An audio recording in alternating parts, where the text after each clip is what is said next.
Yes sir. நான் tomorrow settle பண்ணிர்றேன் sir. கொஞ்சம் time குடுங்க. என்னது? டைமா? 7 நாளுக்குள்ள செட்டில் பண்றேன்னு சொல்லியிருக்க. இப்போ டைம் கேட்குற? இப்படியே பண்ணிட்டு இருந்தேன்னு வையி, உன் கான்டாக்ட்ல இருக்கிற எல்லாருக்கும் உன்னுடைய ஃபோட்டோவ அனுப்பி, அவனை உன்ன நார அடிச்சுருவேன். 5000 வெறும் 5000 ஒரு ஸ்மால் எமர்ஜென்சிக்காக எடுத்த ஒரு லோனு, ஒரு மனுஷனுடைய dignity, mental piece, family reputation எல்லாமே டிஸ்டர்ப் பண்ண முடியுமா? ஹலோ மக்களே! எல்லாரும் எப்படி இருக்கீங்க? ஹோப்ஃபுல் எல்லாரும் நல்லா இருக்கீங்க நான் நம்புறேன். ஸோ, நானும் நல்லா இருக்கேன். இதுக்கு முன்னாடி நான் பேசின விஷயத்த நீங்க கேட்டிருப்பீங்க. ஸோ, உங்களுக்கு ஒரு சின்ன ஒரு டவுட் வந்திருக்கும். என்னடா இது ஆரம்பத்திலே இவன் இப்படி பேசுறான்னு சொல்லிட்டு. ஸோ, இந்த வீடியோ முழுக்க நாம இந்த விஷயத்த தான் பார்க்க போறோம். அது என்ன விஷயம்னு கேட்டுட்டீங்கன்னா, இந்தியால சைலன்ட்டா நடக்கிற இன்ஸ்டன்ட் லோன் ஆப்போட டார்க் ரியாலிட்டிய தான் ஃபுல்லா நம்ம இந்த வீடியோல பார்க்க போறோம். சரி, ஃபர்ஸ்ட்டு நம்ம இந்த விஷயத்த ஒரு கான்செப்ட் மூலியமா பார்க்கலாம். ஸோ, ஒரு நபருக்கு பார்த்துட்டீங்கன்னா இப்போ ஒரு ரூ. 5000 ஒரு அமௌண்ட் அவருக்கு தேவைப்படுது. ஸோ, ஒரு சின்ன ஒரு எமர்ஜென்சி. ஸோ, நெறைய இடத்துல கேட்டு பார்க்குறாரு. அவருக்கு அந்த ரூ. 5000 பணம் வந்து கிடைக்காம போகுது. ஸோ, யோசிச்சு பார்க்குறாரு. சரி, ஓகே. இப்போ வந்து நம்மோ எல்லா ஆப்ஷனும் ட்ரை பண்ணி பார்த்தாச்சு. எங்கேயுமே நம்மளுக்கு வந்து இந்த பணம் கிடைக்கல. ஸோ, அந்த டைம்ல பார்த்துட்டு ஒரு நார்மல் ரேண்டமா ஒரு மெசேஜ் வருது. அது என்னன்னு பார்த்துட்டீங்கன்னா, இன்ஸ்டன்ட் 10,000 இன் 5 மினிட்ஸ் அப்படின்னு சொல்லிட்டு ஒரு டெக்ஸ்ட் மெசேஜ் ஒண்ணு வருது. ஸோ, அந்த எஸ்எம்எஸ்ஸ பார்த்த உடனே இவருக்கு வந்து சரி, ஓகே. ஆன்லைன் பிளாட்ஃபார்ம்ல இருக்கிற இந்த இன்ஸ்டன்ட் லோன் மூலியமா நாம வந்து அந்த ரூ. 5000 வாங்க முடியுதா செக் பண்ணி பார்க்கலாம்னு சொல்லிட்டு, அவரு என்ன பண்றாருன்னா, Play Storeக்கு போறாரு. அதுல ஒரு குறிப்பிட்ட லோன் ஆப்ப வந்து இன்ஸ்டால் பண்றாரு. ஸோ, நீங்க Play Storeல ஓப்பன் பண்ணி இன்ஸ்டன்ட் லோனுன்னு போட்டாலே நெறைய உங்களுக்கு ஆப்ஸ் வரும். ஸோ, அது மாதிரி அவர் வந்து அதுல ஒன் ஆஃப் தி ஆப்ப வந்து அவர் கிளிக் பண்ணி இன்ஸ்டால் பண்றாரு. ஸோ, இன்ஸ்டால் பண்ணிட்டக்கு அப்புறமா அவருக்கு சில நோட்டிஃபிகேஷன்ஸ் வர ஆரம்பிக்குது. ஸோ, அந்த நோட்டிஃபிகேஷன்ஸ் பார்த்துட்டீங்கன்னா, allow contact access, allow gallery, allow SMS அப்படின்னு சொல்லிட்டு அந்த நோட்டிஃபிகேஷன்ல வருது. ஸோ, இது எல்லாத்துக்குமே அவரு அலோவ், அலோவ், அலோவ்ன்னு குடுத்துடுறாரு. ஸோ, இந்த அலோவ் குடுத்தது பிற்காலத்துல நம்மளுக்கு வர ப்ராப்ளம்க்கு நாம அலோவ் குடுக்குறோம் அப்படின்னு அவருக்கு தெரியாம, அந்த நேரத்துல அவர் அந்த அலோவ குடுத்துடுறாரு. ஸோ, இப்போ அந்த ப்ராசஸ் எல்லாம் முடிச்சுட்டக்கு அப்புறமா, மறுபடியும் அவருடைய அந்த ஃபார்ம் இருக்கும் இல்லையா? அதுல வந்து அவருடைய பெர்சனல் டீட்டெயில்ஸ வந்து ஒண்ணொண்ணா குடுக்குறாரு. அவரு பேரு, அவருடைய டேட் ஆஃப் பர்த், அவருடைய மொபைல் நம்பர், இமெயில் ஐடி, அதுக்கப்புறமா அவருடைய ஆதார் கார்ட் நம்பரும், அதே மாதிரி அவருடைய பான் கார்ட் நம்பரும் குடுத்து என்டர் பண்றாரு. ஸோ, என்டர் பண்ணதுக்கு அப்புறமா அவருக்கு அந்த லோனுக்கான அந்த அமௌண்ட் எல்லாமே வருது. ஸோ, அவருக்கு வந்து இப்போ 5000 அந்த அமௌண்ட்ட வந்து கிளிக் பண்றாரு. கிளிக் பண்ணிட்டக்கு அப்புறமா ஒரு சின்ன ஒரு ப்ராசஸ் நடக்குது. ப்ராசஸ் பண்ணதுக்கு அப்புறமா அந்த டீட்டெயில்ஸ் எல்லாமே அந்த குறிப்பிட்ட லெண்டர் பேங்க்குக்கு போயிடுச்சு. ஸோ, அதிலிருந்து அவருக்கு சக்சஸ்ஃபுல்லா ரெஜிஸ்ட்ரேஷனும் ஆயிடுச்சு. ஸோ, இன்னும் கொஞ்ச நேரம் வெயிட் பண்றாரு. வெயிட் பண்ணி பார்த்ததுக்கு அப்புறமா, அவருடைய பேங்க் அக்கவுண்ட்ல வெறும் ரூ. 3200 தான் கிரெடிட் ஆகுது. சரி, நாம ரூ. 5000 தானே செலக்ட் பண்ணோம். ஏன் கிரெடிட் வந்து ரூ. 3200 தான் வருது அப்படின்னு சொல்லிட்டு, அவரு என்ன பண்றாருன்னா, அந்த கஸ்டமர் சப்போர்ட் இருக்கும் இல்லையா? அந்த கஸ்டமர் சப்போர்ட்ல அவர் வந்து சொல்றாரு. இந்த மாதிரி நான் 5000 ரெக்வெஸ்ட் பண்ணியிருந்தேன். எனக்கு வந்து 3200 தான் கிரெடிட் ஆயிருக்குன்னு சொல்லிட்டு. ஸோ, அதில பார்த்துட்டீங்கன்னா, அந்த கஸ்டமர் சப்போர்ட்ல இருக்கிறவங்க, சார் அது பார்த்தீங்கன்னா, உங்களுக்கு ப்ராசஸிங் ஃபீஸும், அப்புறமா பிளாட்ஃபார்ம் சார்ஜஸும், அப்புறமா ஜிஎஸ்டியும் டிடக்ட் பண்ணியிருப்பாங்க. அத டிடக்ட் பண்ணி பேலன்ஸ் இருக்கிற அமௌண்ட் வந்து உங்களுக்கு குடுத்துருக்காங்க அப்படின்னு அந்த கஸ்டமர் சப்போர்ட்ல இருக்கிறவங்க சொல்றாங்க. ஸோ, இத கேட்டுட்டு அவருக்கு வந்து நம்மளுக்கே ரூ. 5000 எமர்ஜென்சி இருக்கு. ஸோ, அதுக்காக தான் நம்ம இந்த லோனையே நம்ம இது பண்ணோம். சரி, ஓகே. வந்த வரைக்கும் லாபம்னு நெனச்சுட்டு, அவருக்கு அப்ப வரைக்கும் அந்த இன்ட்ரெஸ்ட்டுக்கான மைண்ட் போகல. ஸோ, இதுக்கு நம்ம எவ்வளோ இன்ட்ரெஸ்ட் கட்டணும்னு சொல்லிட்டு. அதோடைய டென்யூர் பீரியட் பார்த்தீங்கன்னா, ஒரு 7 டேஸ்க்குன்னு அவர் வந்து அந்த டென்யூர் பீரியட் வச்சிருக்காரு. So, okay. நம்ம 7வது நாள்ல நம்ம வந்து என்ன இன்ட்ரெஸ்ட்டோ என்ன ஒரு ரூ. 500 1000 எக்ஸ்ட்ரா வரப்போது. பார்த்து நம்போ கெட்டிக்கலாம் அப்படிங்கிற மாரி அந்த மைண்ட் செட்லயே அவர் இருந்துடுறாரு. இப்போ அப்படியே அந்த 6 நாள் கடந்து போகுது. 7வது நாள் காலையில அவருக்கு ஒரு ரிமைண்டர் மெசேஜ் ஒண்ணு வருது. நீங்க ஆல்ரெடி வாங்குன ₹5000க்காக இப்போ வித் இன்ட்ரெஸ்ட்டோட நீங்க 8400 கெட்டி ஆகணும்னு சொல்லிட்டு. இந்த மெசேஜ பார்த்தோனே அவருக்கு ரொம்பவே ஷாக் ஆகுது. உடனே அந்த கஸ்டமர் கேருக்கு கால் பண்ணி, இந்த மாதிரி நான் ஆல்ரெடி 3200 தான் நீங்க கிரெடிட் பண்ணியிருக்கிறீங்க. இப்போ எதுக்காக எனக்கு வந்து 8,400 எனக்கு இன்ட்ரெஸ்ட் வந்திருக்கு அப்படின்னு சொல்லிட்டு அவர் வந்து கேட்குறாரு. அதுக்கு அந்த கஸ்டமர் கேர்ல இருக்கிறவங்களும் சொல்லியிருக்கிறாங்க, இல்ல சார். அது வந்து எங்களுடைய பேங்க்குடைய ரூல்ஸு. ஸோ, அது வித் இன்ட்ரெஸ்ட்டோட தான் உங்களுக்கு அந்த அமௌண்ட்டு வந்திருக்கு அப்படின்னு சொல்றாரு. ஸோ, இத கேட்ட உடனே அவருக்கு ரொம்பவே கோவம் வருது. இல்ல அதெல்லாம் என்னால கட்ட முடியாது. நீங்க வந்து இந்த மாதிரி எனக்கு சொல்லவே இல்ல. இவ்ளோ இன்ட்ரெஸ்ட் இருக்கும்னு நான் எதிர்பார்க்கவே இல்ல. இல்ல சார், நீங்க தான் படிக்கவே இல்ல. அதுல நாங்க கிளியரா குடுத்துருக்கோம். அந்த அக்ரீமெண்ட் இதுலயே நாங்க குடுத்துருக்கோம். அப்படின்ற மாரி அவரு சில பேங்கோட டெர்ம்ஸ் எல்லாமே சொல்ல ஆரம்பிக்கிறாரு. இது எல்லாமே அவருக்கு வந்து தெரியவே தெரியாது. அவரு ஜஸ்ட் கிளிக் பண்ணாரு. அதுக்கு முன்னாடி அது ப்ராசஸ் ஆயிட்டு, ரெஜிஸ்ட்ரேஷன் ஆயிட்டு, அதுக்கப்புறமா எல்லாமே முடிஞ்சு போச்சு. அமௌண்ட்டும் கிரெடிட் ஆயிடுச்சு. ஆனா, இன்ட்ரெஸ்ட்டுக்கான அமௌண்ட் எவ்வளோ? அதோடைய பெர்சன்டேஜ் எவ்வளோ?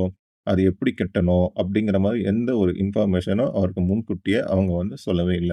ஸோ, இப்போ இவரு வந்து அந்த 8,400 கட்டியே ஆகணும். அவங்களுடைய பேங்கோடைய ரூல்ஸ் பிரகாரமா.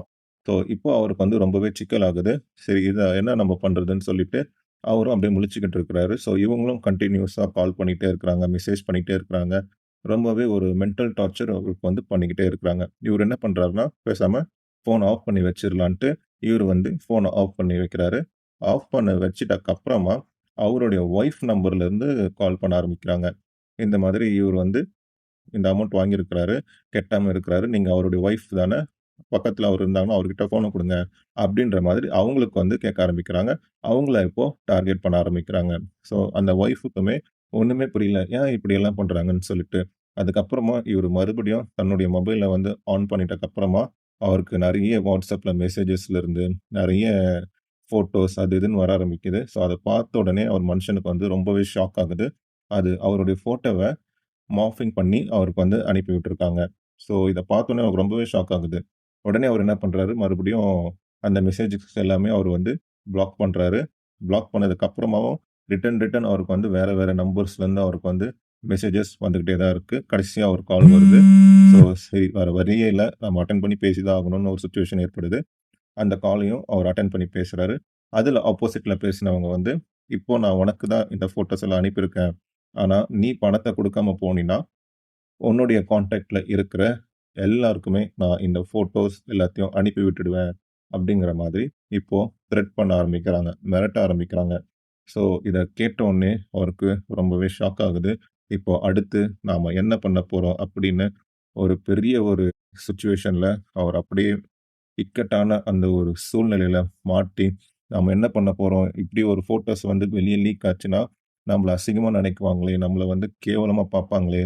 அப்படின்னு சொல்லிட்டு, இந்த சொசைட்டி முன்னாடி நாம எப்படி வந்து அடுத்து நம்ம ஃபேஸ் பண்ணுவோம்? அப்படின்னு ஒரு டிப்ரஷன்ல போகுறாரு. ஸோ, அவருக்கு இப்போ டோட்டலா பிளாங்க் ஆகுது. என்ன அடுத்து நாம பண்ண போறோம்னு தெரியாம.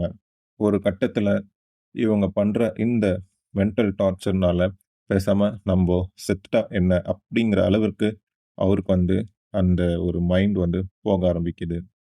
ஓகே. இதோட நான் இந்த கான்செப்ட்ட ஸ்டாப் பண்றேன். ஸோ, இப்போ நான் சொன்ன இந்த விஷயங்கள் வந்து கேட்டுட்டு இருக்கிற உங்களுக்கு யார் லைஃப்லயாச்சும் இது ரியலா நடந்ததா? இல்ல உங்களுக்கு தெரிஞ்சவங்க உங்க சர்க்கிள்ல இருக்கிறவங்களுக்கு இந்த மாதிரியான சிச்சுவேஷன் ஏதாவது ஏற்பட்டதா? அப்படிங்கிறத முடிஞ்சா எனக்கு கமெண்ட்ல சொல்லுங்க. ஸோ, இது பார்த்தீங்கன்னா, நெறைய பேர் வந்து லைஃப்ல வந்து ஃபேஸ் பண்ணியிருந்திருக்குவாங்க. இத பத்தின ஒரு நாலேட்ஜ் இருக்கிறவங்க மோஸ்ட்டா இந்த மாதிரியான லோன்ஸ் ஆப்ப வந்து யூஸ் பண்ண மாட்டாங்க. பட் நம்பளுக்கு ஒரு எமர்ஜென்சி நம்பளுக்கு வந்து மணி தேவைப்படுது. அந்த சிச்சுவேஷன்ல இருக்கப்போ, கண்டிப்பா நெறைய பேர் வந்து இத ட்ரை பண்ண தான் செய்வாங்க. ஏன்னா, அதுல இருக்கிற அட்வர்டைஸ்மென்ட்டும் சரி, அவங்க குடுக்குற அந்த ஒரு அதான் கண்ணுக்கு அப்படியே ஒரு பளிச்சு பளிச்சுன்னு அவங்க வந்து அந்த மாதிரியான விஷயங்கள் வந்து அந்த மார்க்கெட்டிங் மூலியமா அவங்க பண்றதுனால, அது மக்களுக்கு என்ன ஆகுது, அத பார்த்த உடனே, ஓகே இது வந்து நம்ம வந்து ட்ரை பண்ணி பார்க்கலாம். ஸோ, ஓகே நம்மளுக்கு வந்து மந்த்லி ஒரு என்ன ஒரு சின்ன இஎம்ஐ வருமா, அந்த இஎம்ஐ மட்டும் நம்ம கட்டிக்கலாம். அப்படிங்கிற ஒரு மைண்ட் செட் தான் எல்லாருக்குமே வரும். ஸோ, அதுல நெறைய பேர் வந்து மாட்டிட்டு, ஒரு சிலந்தி வல மாதிரி அந்த வலையில போய் மாட்டிக்கிறாங்க. ஸோ, இப்போ சில கேள்வி நம்மளுக்கு எழும்பும். இந்த ஹராஸ்மென்ட் கால் யார் பண்றாங்க? இந்த ஆப் யார் ஓன் பண்ணியிருக்காங்க? இந்த மணி அப்படி எங்க போகுது? சர்ஃபேஸ்ல பார்த்தா, இது ஒரு ஜஸ்ட் சும்மா லோன் ஆப் மாதிரி தான் தெரியும். ஆனா டீப்பா இதுக்குள்ள போய் பார்க்கும்போது தான் ஒரு விஷயம் தெரியும். இது ஒரு மிகப்பெரிய ஆர்கனைஸ்ட் நெட்வொர்க்ன்னு சொல்லிட்டு. மெனி இல்லீகல் லோன் ஆப் பார்த்தீங்கன்னா, ஒரு ஷெல் கம்பெனிஸ் மூலியமா தான் ஆப்பரேட் ஆகப்பட்டுட்டு இருக்கு. அந்த ஷெல் கம்பெனி என்னன்னு பார்த்தீங்கன்னா, ஒரு டாக்குமெண்ட் இருக்கும். அதாவது ஒரு பேப்பர். அந்த பேப்பர்ல அந்த பேங்க்குக்கான பேர் இருக்கும். அந்த பேங்க்குக்கான முழு டீட்டெயில்ஸும் இருக்கும். அதோடைய அட்ரஸ் உட்பட. ஆனா, ரியல் லைஃப்ல போய் பார்த்தீங்கன்னா, அந்த பேங்க் அந்த குறிப்பிட்ட அந்த அட்ரஸ்ல இருக்காது. ஸோ, இதுதான் ஷெல் கம்பெனின்னு சொல்லுவாங்க. ஃபேக் டைரக்டரோட நேம் இருக்கும். டெம்பரரி ரென்டட் அட்ரஸ் இருக்கும். சம்டைம்ஸ் அவங்க வந்து இந்த ஸ்லம் ஏரியாஸ்லாம் இருக்குது பார்த்தீங்களா? அந்த மாதிரி மோஸ்ட் ஆஃப் இருக்கிற அட்ரஸ தான் யூஸ் பண்ணிக்குவாங்க. கம்பெனிய வந்து ரெஜிஸ்டர் பண்ணியிருப்பாங்க. பட் கண்ட்ரோல் பார்த்தீங்கன்னா, வேற ஏதாவது ஒரு கண்ட்ரில இருக்கும். ஸோ, இதுக்கு முன்னாடி நடந்த ஃபியூ இன்வெஸ்டிகேஷன்ஸ்ல பார்த்தீங்கன்னா, இந்த மாதிரி சர்டைன் ஆப்ஸ் வந்து ஒரு ஃபாரின் இன்வெஸ்டர்ஸ் மூலியமா தான் அது வந்து ட்ரேஸ் பண்ணப்பட்டுட்டு இருக்கு. முக்கியமா பார்த்தீங்கன்னா, China linked financial tech networks தான் நெறைய அந்த ரிப்போர்ட்ல வந்திருக்கு. ஸோ, இதோடைய சர்வர் எல்லாம் பார்த்தீங்கன்னா, அவுட் சைட் இந்தியாவ தான் காமிக்குது. இதோடைய டேட்டா ப்ராசஸிங்கும் அவுட் சைட் இந்தியாவ தான் காமிக்குது. மணி ரூட்டிங் பார்த்தீங்கன்னா, மல்டிபிள் பேங்க் மூலியமா நடக்கும். ஸோ, குறிப்பிட்டு இந்த பேங்க்க நம்ம வந்து ட்ரேஸ் பண்ணவே முடியாது. அது ரொம்பவே டிஃபிகல்ட்டான ஒரு விஷயம். இந்த லோன் அமௌண்ட் பார்த்தீங்கன்னா, ஒரு ஸ்மால் அமௌண்ட்டா தான் இருக்கும். ஆனா, அவங்களுடைய மெயின் டார்கெட்டே நம்மளுடைய டேட்டா. நம்மளுடைய பெர்சனல் டேட்டா தான் அவங்களுடைய மெயின் டார்கெட். நம்மளுக்கு லோன் குடுக்குறோம் அப்படின்னு சொல்லுவாங்க. அந்த லோனுக்கான அமௌண்ட் வந்து சின்னது தான் அவங்கள பொறுத்தவரைக்கும். ஆனா, நம்மளுடைய டேட்டாஸ் இருக்கு பார்த்தீங்களா? நம்மளுடைய பெர்சனல் இன்ஃபர்மேஷன்ஸ் இருக்குது பார்த்தீங்களா? அதுதான் அவங்களுக்கு விலை மதிக்கப்பட முடியாத ஒரு விஷயம். ஸோ, அதுதான் அவங்களுக்கு ரொம்பவே தேவை. நாம எப்போ அந்த நோட்டிஃபிகேஷன்ல அலோ அந்த இது கான்டாக்ட் டீட்டெயில்ஸ், அப்புறமா கேலரி டீட்டெயில், அதுக்கப்புறமா எஸ்எம்எஸ் இதெல்லாமே நம்ம அலோ அலோன்னு குடுக்குறோம் பார்த்தீங்களா? ஸோ, அந்த அலோ குடுக்குற அந்த விஷயங்கள் தான் அவங்களுக்கு ரொம்பவே முக்கியமானது. அந்த அலோ குடுத்ததுக்கு அப்புறமா, அவங்க நம்மளுடைய டோட்டல் மொபைல்லயே கண்ட்ரோல் எடுத்துக்குவாங்க. அதாவது நம்ப கிட்ட இருக்கிற எல்லா விதமான கான்டாக்ட், எல்லா விதமான நம்பர்ஸ், எல்லா விதமான மெசேஜஸ், நாம எதெல்லாம் சீக்ரெட்டா வச்சுட்டு இருக்கிறோமோ, அது முதற்கொண்டு அவங்க கையில அது போயிடும். இதுதான் அவங்களுடைய மிகப்பெரிய வெப்பனா இருக்கு. சில ஆப் பார்த்தீங்கன்னா, இந்த டேட்டாவெல்லாம் கலெக்ட் பண்ணி, வெளியில அதாவது தேர்ட் பார்ட்டீஸ்க்கு வந்து அவங்க இல்லீகல் இந்த பிளாட்ஃபார்ம்ஸ்லாம் இருக்கு. டார்க் வெப்ன்னு சொல்லுவாங்க. அதுல பார்த்தீங்கன்னா, அவங்க வந்து சேல் பண்ணிடுவாங்க. ஸோ, அதுல கூட சம்பாதிக்கிற மாரி சில கம்பெனிஸ் வந்து இங்க இருக்கு. சரி, இப்போ எல்லாருக்கும் ஒரு கேள்வி ரைஸ் ஆகும். இந்த கஸ்டமர் சப்போர்ட், கஸ்டமர் கேர் அப்படின்னு சொல்லிட்டு இந்த ஹராஸ்மென்ட் பண்ணி கால் பேசுறாங்களே, அவங்கலாம் யாரு? எங்கேருந்து பேசுறாங்க? அப்படிங்கிற மாரி ஒரு கொஸ்டின் உங்களுக்கு எழும்பும். ஸோ, அவங்கலாம் பார்த்தீங்கன்னா, ஒரு கால் சென்டர்ல வொர்க் பண்ற பீப்பிள்ஸ். அவங்கலாம் பார்த்தீங்கன்னா, ஒரு ரென்டட் அபார்ட்மெண்ட்ல ஒரு 10லருந்து 15 பேர்ல வந்து அவங்க வந்து ரெக்ரூட் பண்ணியிருப்பாங்க டெலிகாலர்ஸா. அவங்களுக்கு அந்த ஸ்கிரிப்டையும் குடுத்துருவாங்க. அதாவது நான் உங்களுக்கு ஆல்ரெடி டேட்டாஸ்லாம் இருக்கும்ல. யார் யாரெல்லாம் அந்த பேங்க் மூலியமா லோன் வாங்கியிருக்கா? யார் கெட்டாம இருக்கா? யார் அடுத்து அந்த லோன கெட்டணும் அப்படின்னு சொல்லிட்டு, அவங்கள பத்தின அந்த கஸ்டமர்ஸ் பத்தின ஏ டூ இசட் டீட்டெயில் எல்லாமே ஆல்ரெடி அவங்ககிட்ட இருக்கும். ஸோ சிஸ்டம்ல இருக்கிற அந்த டேட்டாஸ், அந்த நம்பர்ஸ வந்து ஒவ்வொன்னா அவங்க பார்த்து, அதுல இருக்கிற பெர்சன்ஸ்க்கு வந்து கால் பண்ணி, அவங்க வந்து இந்த மாதிரி அரெஸ்ட் பண்ற வேலைய பண்ணிட்டு இருக்குவாங்க.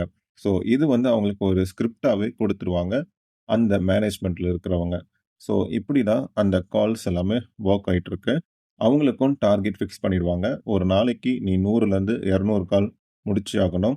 ஸோ எவ்வளோக்கு எவ்வளோ நீ வந்து அந்த கால்ஸ் பண்ணி நீ வந்து நம்போ அந்த இஎம்ஐவ கலெக்ட் பண்றியோ, உனக்கு அதுக்கான இன்சென்டிவ்ஸும் கிடைக்கும் அப்படின்னு சொல்லிட்டு ஒரு டியூன் பண்ணி, இந்த டெலிகாலர்ஸையும் இறக்கி அந்த பேங்க் மூலியமா யார், யார் அந்த காசு வாங்கியிருக்கிறாங்களோ, அவங்களுக்கு வந்து பிரஷர் பண்ண ஆரம்பிப்பாங்க. இந்த மாரி அரெஸ்ட் பண்றது, இமேஜஸ மார்ஃபிங் பண்றது, அதே மாரி அவங்க குறிப்பிட்ட அந்த கான்டாக்ட்ல இருக்கிறவங்களுக்கு அவங்கள பத்தி தப்பா ஒரு விஷயத்த ஸ்ப்ரெட் பண்ணிட்டு, இந்த மாதிரி கேவலமான வேலைகள இவங்கள வந்து வேலைக்குன்னு எடுத்துக்கிட்டு, இவங்களுக்கும் அதுக்கான விஷயங்கள் எல்லாம் டியூன் பண்ணி, அவங்க அந்த மாதிரி வேலைய பார்த்துட்டு இருக்குவாங்க.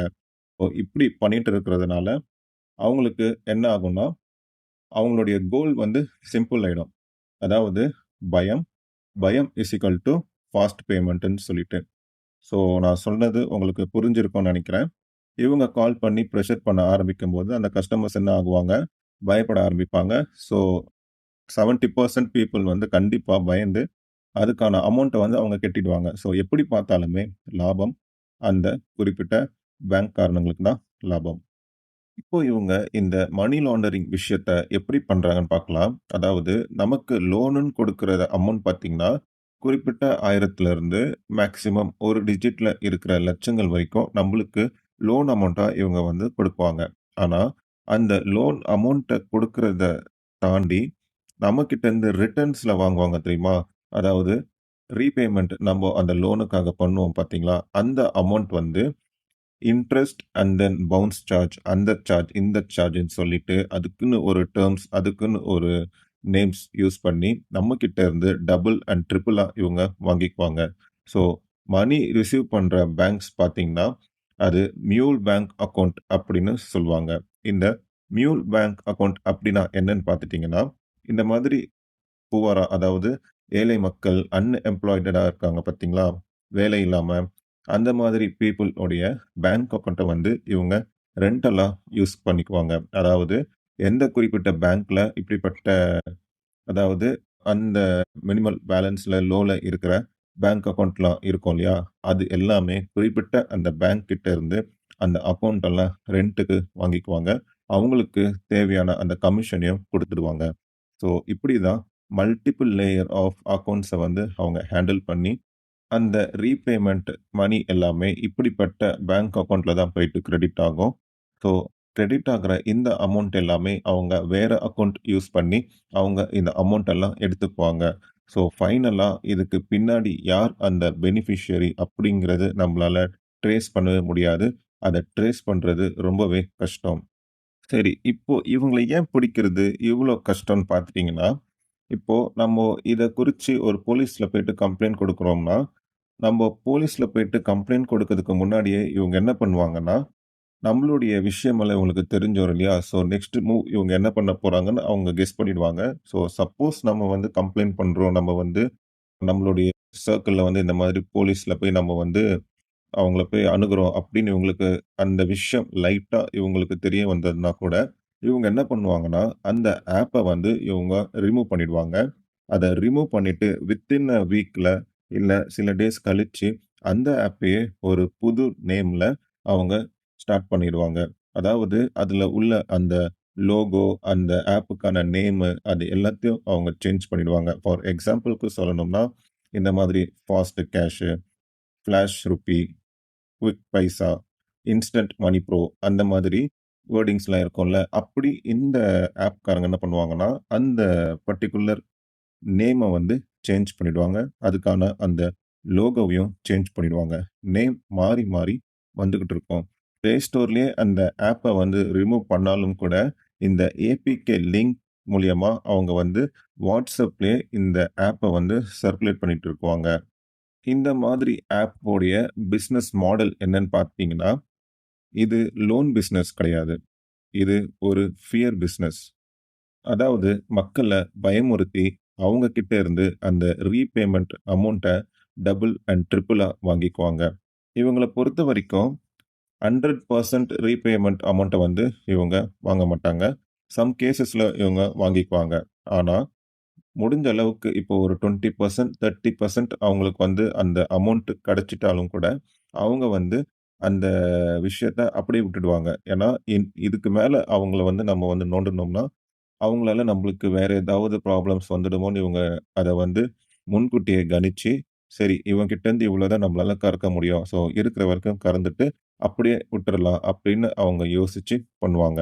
ஸோ முழுக்க முழுக்க அவங்க வந்து விக்டிம்ஸ வந்து பேனிக் ஆக்கி, அவங்கள பயமுறுத்தி, அவங்க கிட்ட முடிஞ்ச அளவுக்கு அமௌண்ட்ட கலெக்ட் பண்ணிட்டு அப்படியே விட்டுடுவாங்க. ஸோ நீங்களே கொஞ்சம் யோசிச்சு பாருங்க. ஒரு விக்டிம் வந்து ரூ. 3000 ஒரு காசு வாங்குறாருன்னா, அந்த 3000க்கு பதிலா அந்த ரீபேமெண்ட் அமௌண்ட் அதாவது அந்த இன்ட்ரெஸ்ட், அந்த பவுன்ஸ் சார்ஜ் அது எல்லாமே சேர்த்து அவருக்கு வந்து ஒரு ரூ. 15,000 அவர் வந்து கட்டுற நிலைமைக்கு வருது.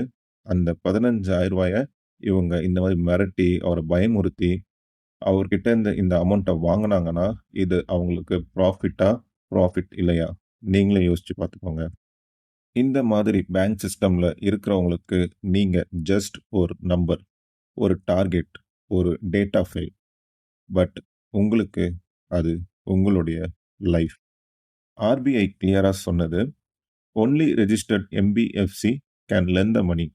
அதாவது non banking financial company under the companies act 2013 or 1956 பிரகாரம் ஆர்பிஐல ரெஜிஸ்டர் பண்ணியிருக்கணும். ஸோ அவங்க தான் ஒரு ஜென்யூனான ஒரு trusted NBFC company. So transparent interest மேண்டட்டரியா இருக்கணும். No harassment allowed. இது எல்லாமே இந்த ஆர்பிஐ சொன்ன கைட்லைன்ஸ். ஹராஸ்மென்ட் நடந்த உடனே நீங்க பண்ண வேண்டியது 1930 அப்படிங்கிற அந்த நம்பருக்கு கால் பண்ணணும். அப்படி இல்ல சைபர் கிரைம் போர்ட்டல்ல கம்ப்ளைண்ட் பண்ணணும். இல்ல அட்லீஸ்ட் போலீஸ் எஃப்ஐஆர் ஆச்சும் நீங்க பண்ணியிருந்திருக்கணும். எந்த ஒரு பிளாக்மெயிலுக்கும் நீங்க பயப்படக்கூடாது. உங்களுடைய அந்த பயம் தான் எதிரிக்கு அது ஆயுதமா மாறுது. நீங்க இந்த மாதிரி விஷயம் நடக்கிறதுக்கு முன்னாடியே உங்களுடைய ஃபேமிலி, உங்களுடைய தெரிஞ்ச சர்க்கிள்ஸ் எல்லாருக்குமே ஒரு இன்ஃபர்மேஷன நீங்க சொல்லிடுங்க. இந்த மாதிரி ஒரு விஷயம் எனக்கு நடக்குது. ஸோ, உங்களுக்கு ஏதாவது நீங்க ரிசீவ் பண்ணீங்கன்னா, அத உடனடியா எனக்கு இன்ஃபார்ம் பண்ணுங்க. அப்படின்னு முன்கூட்டியே நீங்க உங்களுடைய சர்க்கிள்க்கும், உங்களுடைய ஃபேமிலி மெம்பர்ஸ்க்கும் அத தெரியப்படுத்திருங்க. அவங்கள மறைச்சு வைக்காதீங்க. ஸோ, இப்படி இந்த ஒரு விஷயத்த வச்சு தான் அவங்க ஒரு வெப்பனா அத எடுத்து உங்கள தாக்க ஆரம்பிக்கிறாங்க. ஸோ, அதுல நீங்க உஷாரா இருந்துக்கோங்க. இன்ஸ்டன்ட் கேஷ்ன்னு ஸ்டார்ட் ஆகும். கடைசில இன்ஸ்டன்ட் மென்டல் டார்ச்சர்ல அது முடியும். அந்த ரூ. 3000 ரூ. 5000 பிரச்சனை டெம்பரரி தான். ஆனா, அது கடைசியா உங்கள கொண்டு போய் நிப்பாட்டுற இடம் சூசைடா தான் இருக்கும். இந்த மாதிரி ஆப்ப நீங்க இன்ஸ்டால் பண்றதுக்கு முன்னாடி, பேக்கிரவுண்ட்ல எல்லா விஷயத்தையும் நீங்க ரிசர்ச் பண்ணிட்டு, அதுக்கப்புறமா நீங்க இதுல ப்ரொசீட் பண்ணலாமா? வேண்டாமாங்கிறத முடிவு பண்ணிக்கோங்க. ஆல்ரெடி நம்மள சுத்தி நெறைய ட்ராப் இங்க இருக்கு. ஸோ, கண்டிப்பா அந்த ட்ராப்ல நீங்க போய் மாட்டிக்காம பார்த்துக்கோங்க. நீங்க தனியா இல்ல. உங்களுக்கு ஹெல்ப் இருக்கு. லா இருக்கு. இந்த மாதிரி விஷயத்துல நீங்க கொஞ்சம் ஜாக்கிரதையா, முன் எச்சரிக்கையா எப்பவுமே இருக்கிறது நல்லது. ஸோ, இந்த வீடியோவ முடிஞ்ச அளவுக்கு உங்களுடைய ஃபிரெண்ட்ஸ் அண்ட் ஃபேமிலிக்கு ஷேர் பண்ணுங்க. ஸோ, அவங்களும் இந்த மாதிரி விஷயங்கள தெரிஞ்சுக்கிட்டும்.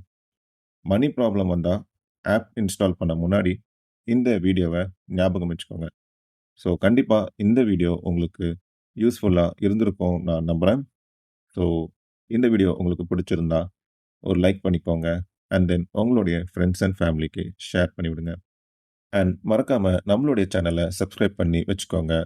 ஸோ, இந்த மாதிரியான அடுத்தடுத்து டிஃபரண்டான வீடியோஸ் உங்களுக்காக கொண்டு வரதுக்கு அது என்ன மோட்டிவேட் பண்ணும். ஸோ, இன்னொரு ஒரு வீடியோல அடுத்து நான் உங்கள சந்திக்கிறேன். Until then stay safe, take care and stay tuned. Bye bye.